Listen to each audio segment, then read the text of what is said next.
So here we have another thing that we think should be a simple definition, and for the most part it is, but putting it into practice in reality can be a little bit trickier than you might think. This is the definition of clothes closet. Of course, right off the bat, you're going to say, well, it's a closet where you put clothes. And of course, that's true.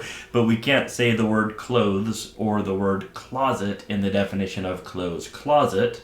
But we also want a definition. So here's what we have. A non-habitable room or space intended primarily for the storage of garments and or apparel.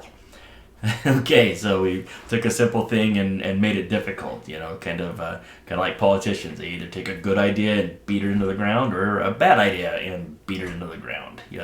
So it's a non-habitable room, no question about that. It's intended primarily for the storage of garments and or apparel, so clothes. Now, that's kind of important because we can have closets in our houses that don't have clothes. They maybe just have like towels and bed sheets, comforters, things like that. So it is for clothing, not necessarily for linens, and that's kind of dumb, because really, a linen closet has all the same hazards that a closed closet would have, right? Why do we need to know what a closed closet is? Well, 240.24D is in Delta. Tells us that you can't put overcurrent devices in the vicinity of easily ignitable materials, such as a closed closet. And then also we have 410.10 that talks about luminaires in closed closets, and that's where we really need to know what a closed closet is so that we know what types of lights and where we can put them in the closed closet is. So we need to know what a closed closet is. Now, in a small house or quite frankly, in a normal house, a closed closet, usually you know it when you see it, and you can say, okay, it's the entire room. Now, it is a non-habitable room or space, so just like a bathroom, just like a kitchen, we're not going to limit it to the four walls that surround it, okay? It could be part of the four walls that surround it, or it could be bigger than the four walls, so it's a room or a space. In the photograph that we're looking at here, I'm going to go ahead and say that entire room is the closed closet. Now, that can get tricky with a room like this. I'm telling you, I took this photograph, so please don't tell me, oh, that's not what that is, Ryan. Look, I took it. I did the inspection on this house. This was accessed only through the master bedroom. This is a big house, right? So in the master bedroom, you open this door. There was one door that led you to a bathroom, different door that led you into this thing.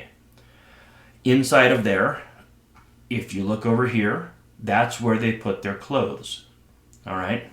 And there was many more of them over on the other side. And then, of course, you have, I guess, a powder room, for lack of a better expression, where a person could sit down and do their makeup or whatever it is that people do. So here we have a non-habitable room, no question about that. It is a space. Is it intended primarily for the storage of garments and or apparel? Good question. I think that word primarily means something. What's the primary purpose of this room? Storing clothes or getting ready? Or storing clothes or putting them on? So I think sometimes we have to use our best judgment here. If we're going to call the whole room a clothes closet, then we have a violation, because you're not allowed to have a chandelier in a clothes closet, are you? Now, is that really a hazard in this room? Probably not.